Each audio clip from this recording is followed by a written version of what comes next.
Sister Leader, what if achieving financial wellness was more than just about making money?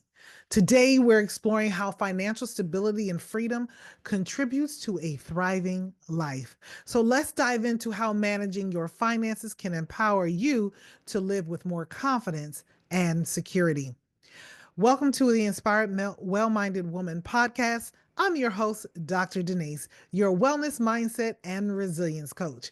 Today, we're diving into financial wellness. Financial wellness is about so much more than just saving and budgeting. It's about creating a life where your finances support your goals and brings you peace of mind.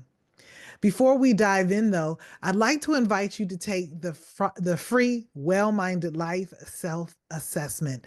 This assessment helps you understand where you are on your wellness journey, especially when it comes to financial wellness.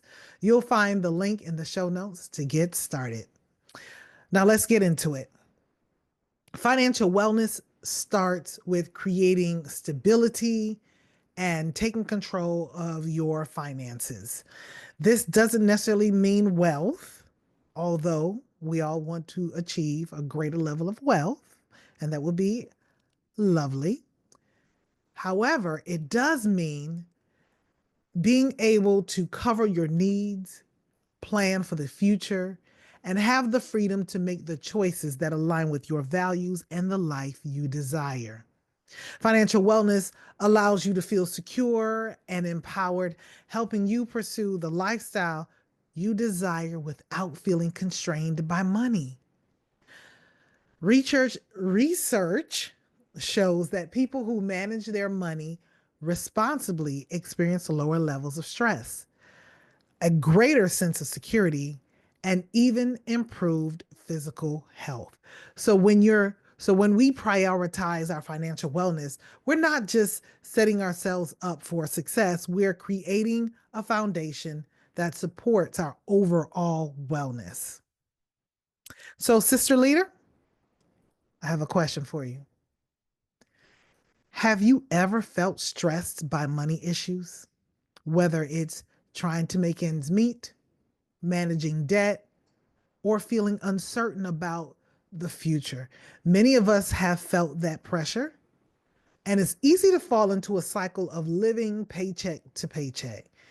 It seems that even when you earn more money, you're still haunted with the feeling that there's never enough to get ahead. On one hand, it seems like you're doing well. You have the house, you have the car or cars, and you have the bag.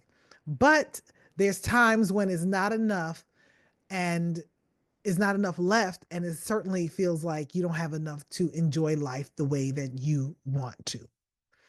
Maybe you're supporting a family member, being a caregiver to them, at least on the financial side of things, which we know is a real experience for many people. And that could be where part of your financial resources are going.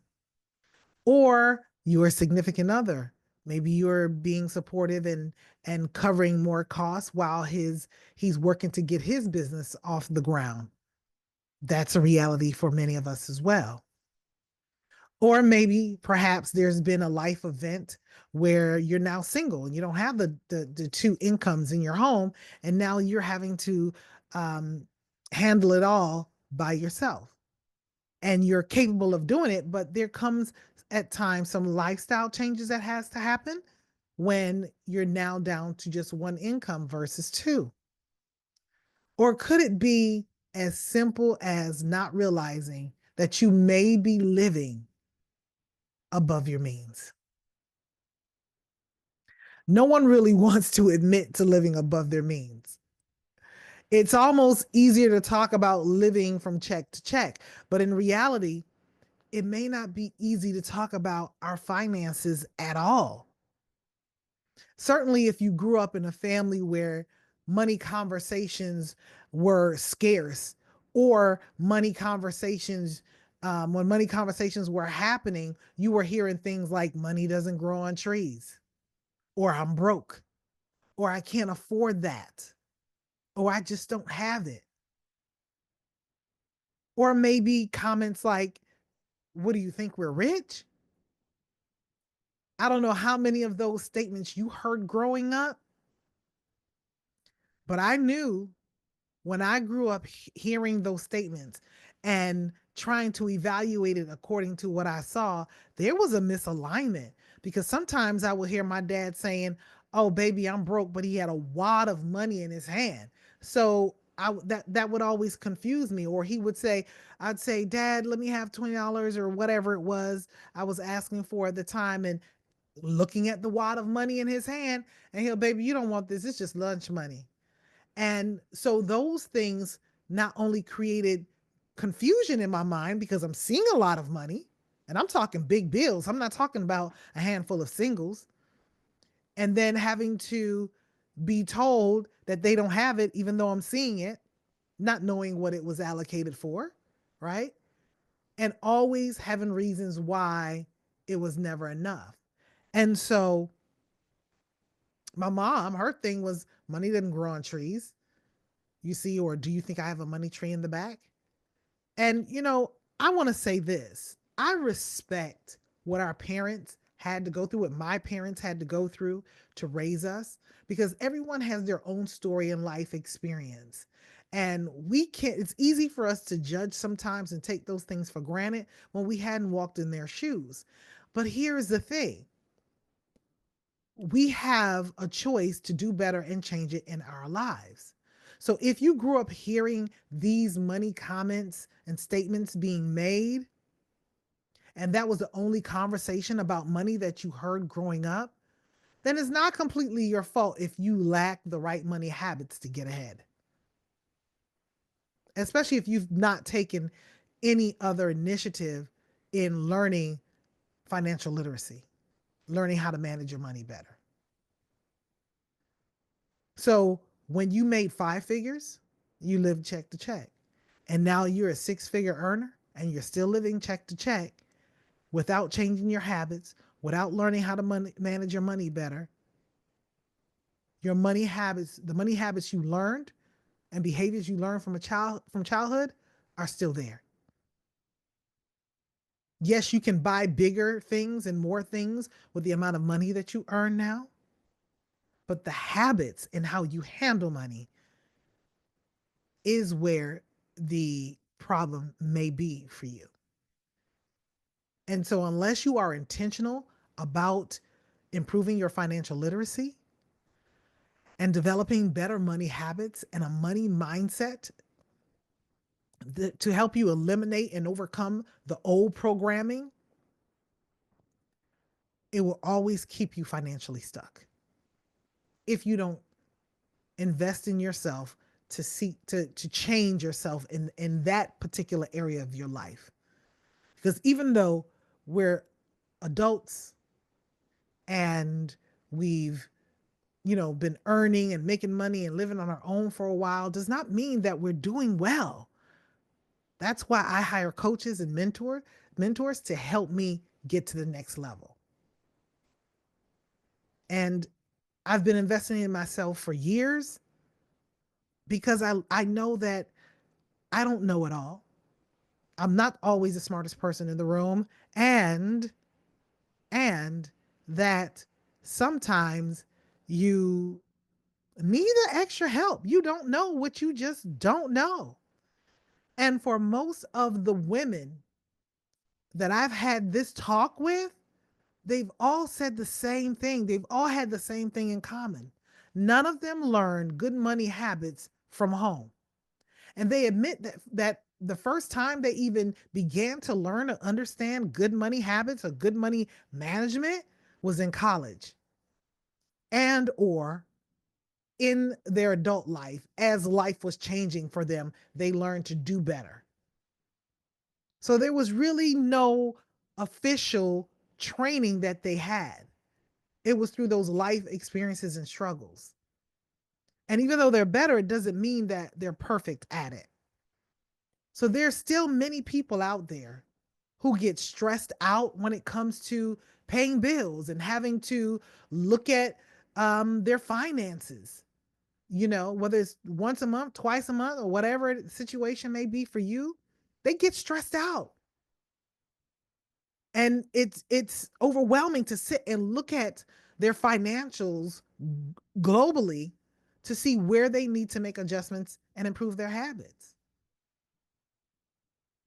And if it's a situation where no one in the house, if you have a two, if there's two incomes in your house and no one in the house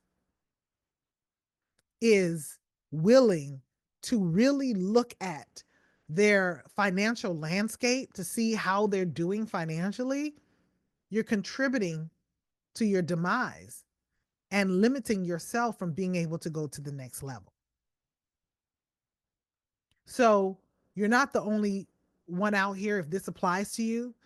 And it's time that we start having the conversation around money. You know,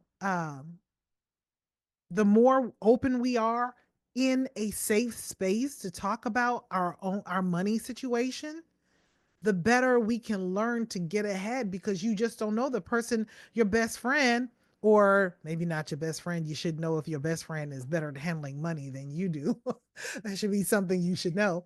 However, when we're able to have an open dialogue within our safe space and in our social circles where there is safety and where there is trust and a level of confidentiality, and where we do want to see each other grow and thrive, we can start making better decisions because someone in that group may know more than you and doing better at it than you are.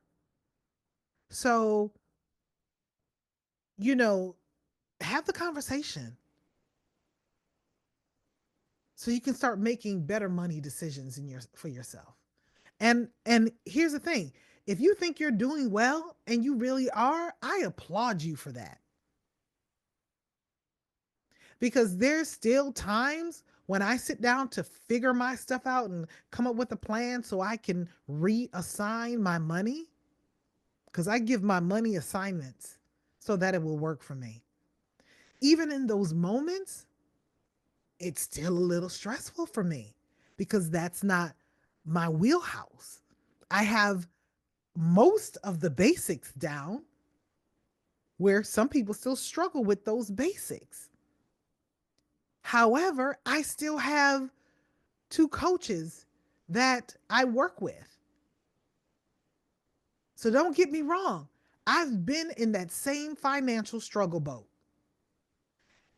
In fact, I only got better over time as I wanted more and better for my life, such as buying a home.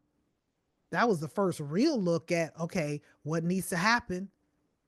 And I tackled it head on. The realtor told me what I needed to do to buy a home. And I wanted to buy a home within a year, and I was focused and on it. But I was so young then when I bought my first home. I believe I was in my 20s. But that was the first real moment of reevaluating where I was financially so that I can get to the next level. Being a homeowner, raising my child in a home with a yard like I grew up in. You see. So I got better over time. And honestly, the more I made, the more I spent. Even though I had the house, there were still times I lived check to check. And then I wanted to do better, so I got better. Then I started, my liabilities turned into assets. I started owning my cars. I wasn't trading in and upgrading my car all the time. And then I started thinking more long term. And it's a good feeling if you ever get to the place in your life where you're truly debt free and clear. I've been there, and I'm always striving to be there. So it was the cycle of learning for me, but I was intentional about it. And I had to struggle for a while until I got it. Sometimes it was a struggle. Sometimes I did well. Sometimes a struggle. Then I did well again. But I got tired of that cycle, not realizing I couldn't find what the blind spot was for me in my life. But I knew I wanted to change it. I knew that the conversations around money that I heard growing up was not something I wanted for myself. I just couldn't identify with it. I didn't want to grow up. I didn't want to raise my child in the house where hearing, "Oh, I'm broke," or "I can't afford it." I had to change my vernacular, my language. I had to change the way I thought about it. And it didn't happen overnight. I went through many I went through a time when there were many calls from bill collectors, and the stress was so thick and heavy at that time in my life. I just stopped answering the phone. Now I don't answer my phone because of all the telemarketers. But at least it's not bill collectors. I can't recall the last time I had a bill. I mean, my goodness, it's been decades since I had a bill collector call me. But see, I've grown. There's steps to this that you can grow at every level. And then once you master that next level, you go to you keep growing until you can get to the level of wealth or whatever that means for you. So I had to take small steps and be intentional, being intentional about these small steps that I would take, being intentional about my financial goals, and shifting my mindset around money. That was always a part of the process. Even when I bought my first home in my 20s, I had to shift my mindset about money then.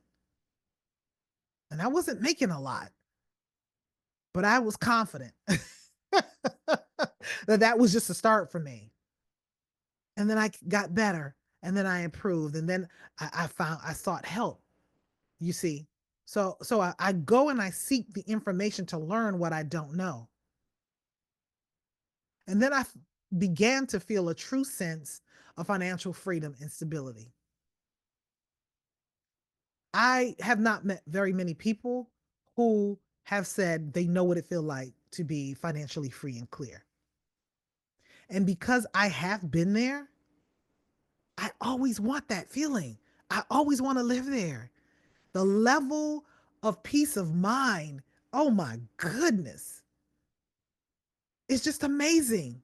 Life is greater than great to be financially free and clear. It's attainable, but it requires discipline.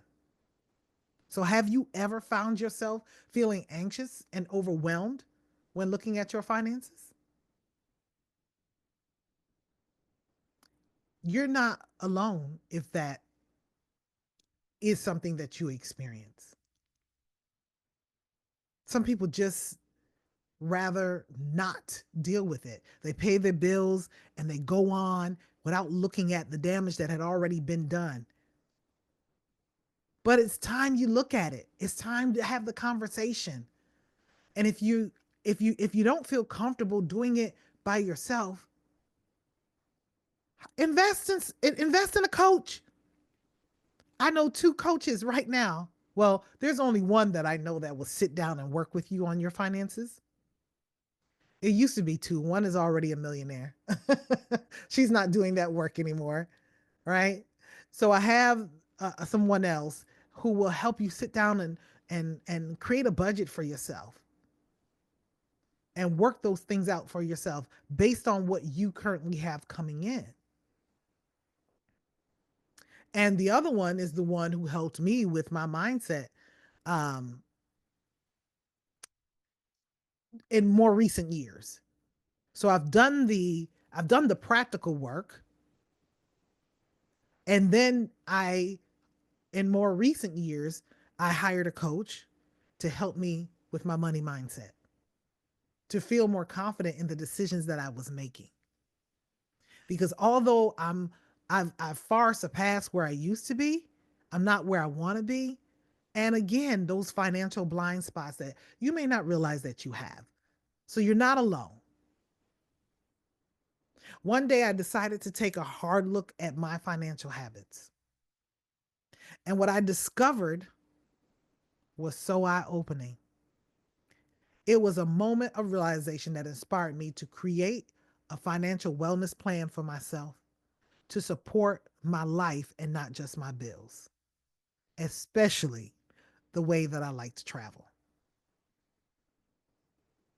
So that was so necessary because I travel internationally once 1 to 2 times a year.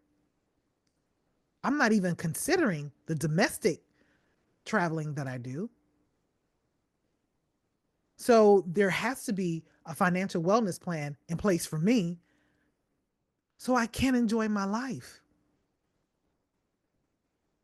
One thing I'm committed to doing is not leaving this earth without having lived fully.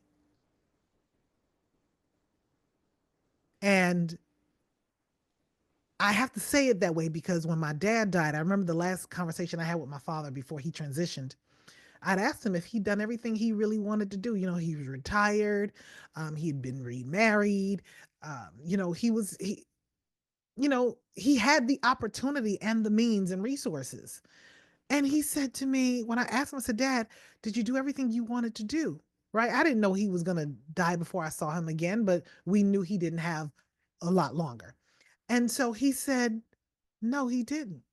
And what blew my mind was that the very one of the things that was on his bucket lists, if you will, was to travel to a place that was only 2 states over.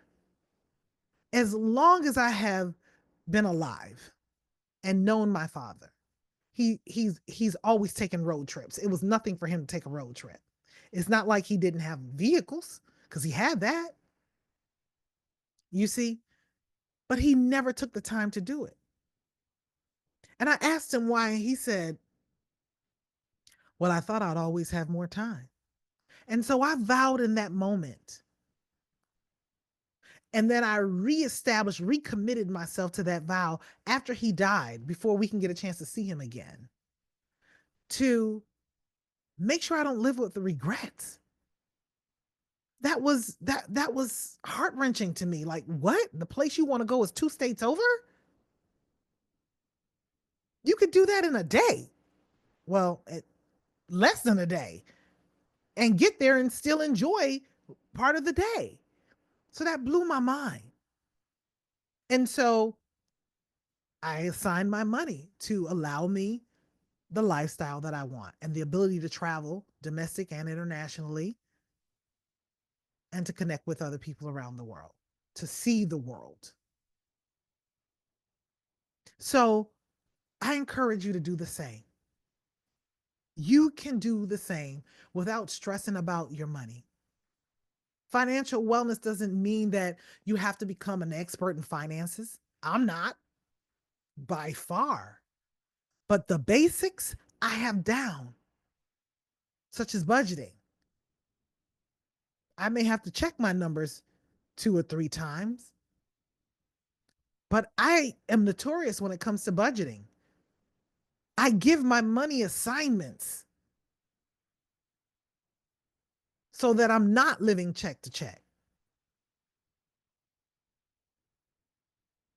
So you don't have to be a financial expert.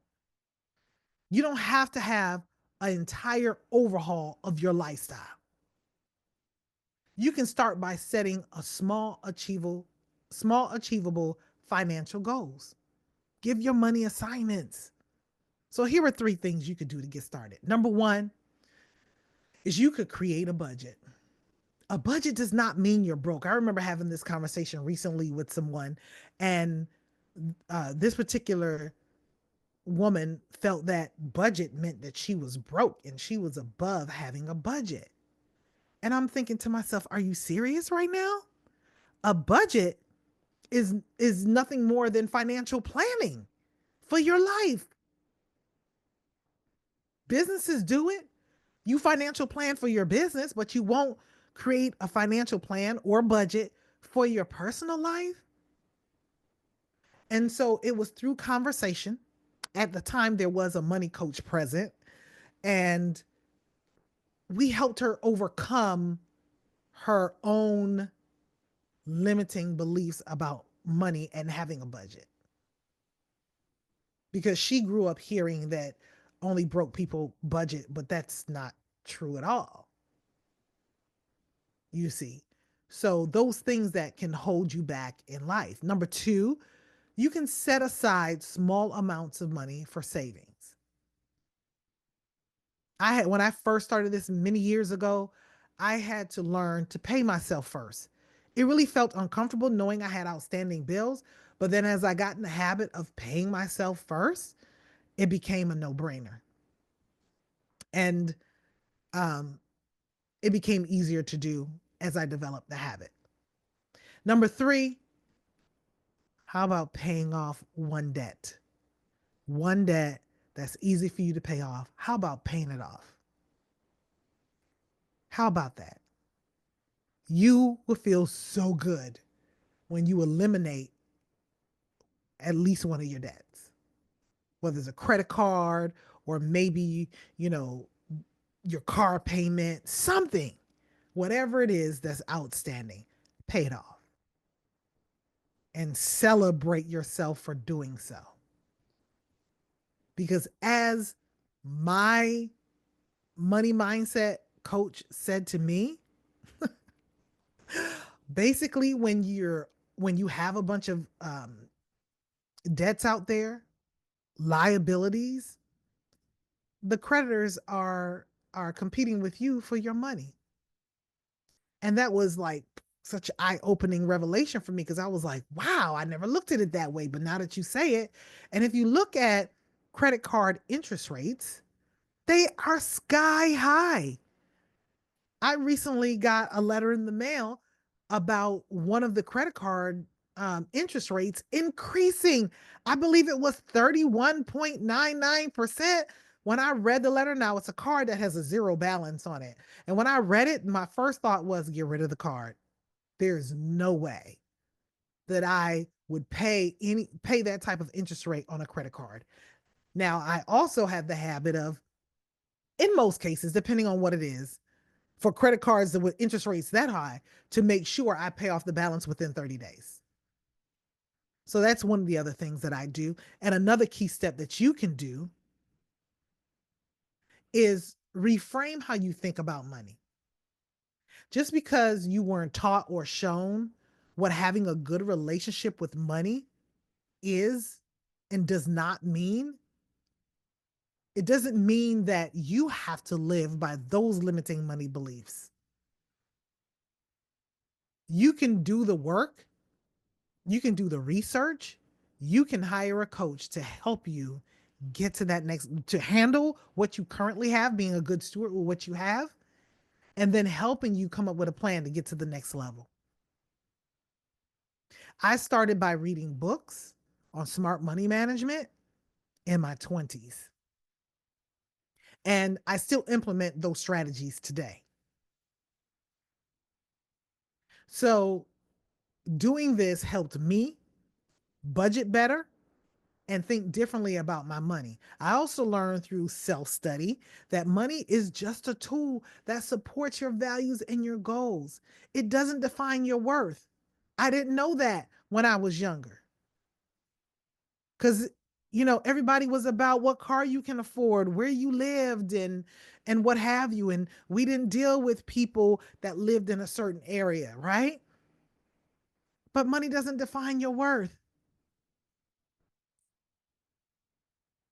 So get that out of your head. Yes, it allows us to gain certain resources and open doors for us and opportunities and handle situations better when you have more of it. However, it still doesn't define who you are.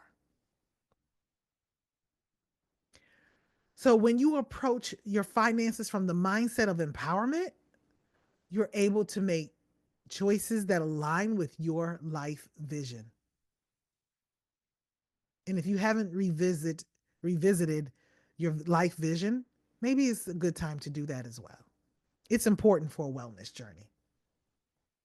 And remember, your financial wellness is a journey and every small step counts.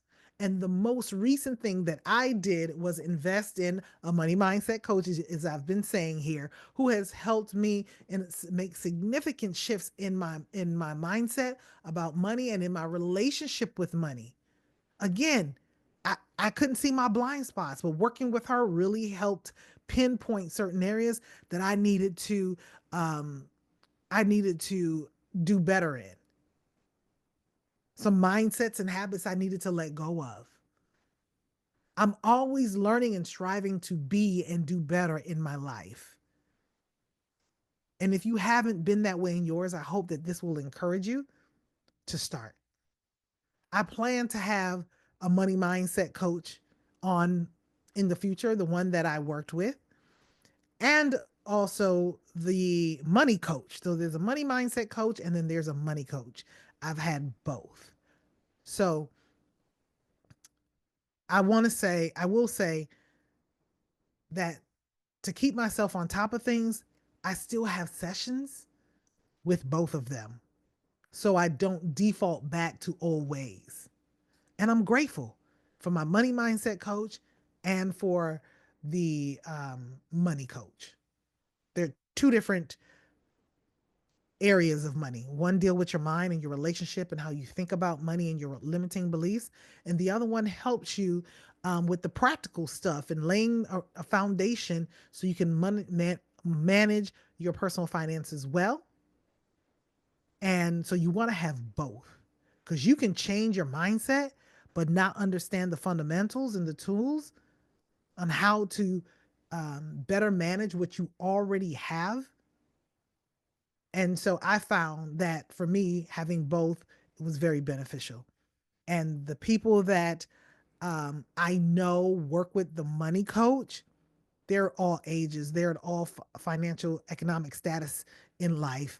And I mean, sometimes you just get lost in living and you don't take the time to reevaluate. After all, who's going to penalize you for, not taking a look at your personal finances? No one but you. Your habits is the only judgment and the only thing that's going to penalize you, the only consequence for you ignoring it. But why ignore it when you have the power to make the change? So I'd love to hear what small financial goal you'll be setting for yourself this week, Sister Leader. Share it in the comments below and feel free to use the hashtag well-minded leader so we can support each other on this journey to financial wellness. And if you're ready to take control of your wellness journey, including financial stability, I invite you to join the Step Into Your Best Self 30-day Walk to Wellness waitlist. This 30-day experience is designed to help you build the habits and mindset needed for a balanced, empowered life. Whether you're looking to reduce your stress, gain financial clarity, or focus on personal growth, this journey is here to support you. So let's take our wellness to the next level together and secure your spot on the wait list through the link in the show notes. And let's walk this path to our best selves together. Now, Sister Leader, this wraps up our session for today. Financial wellness, and I want to leave you with this, that financial wellness is more than just numbers. It's about creating stability and freedom that allows you to thrive. We want to thrive in life. Security and financial stability is really important to everyone, but especially to us. Whether you have one income coming in or two incomes in the household, it's important to us, right? And we don't want that poor financial habits to be a source of our stress. Remember, it's not about perfection. It's about making intentional choices that support your life vision.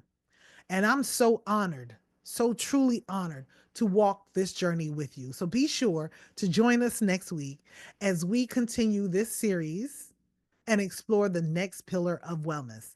And as we continue to prioritize our wellness, let's soar higher together.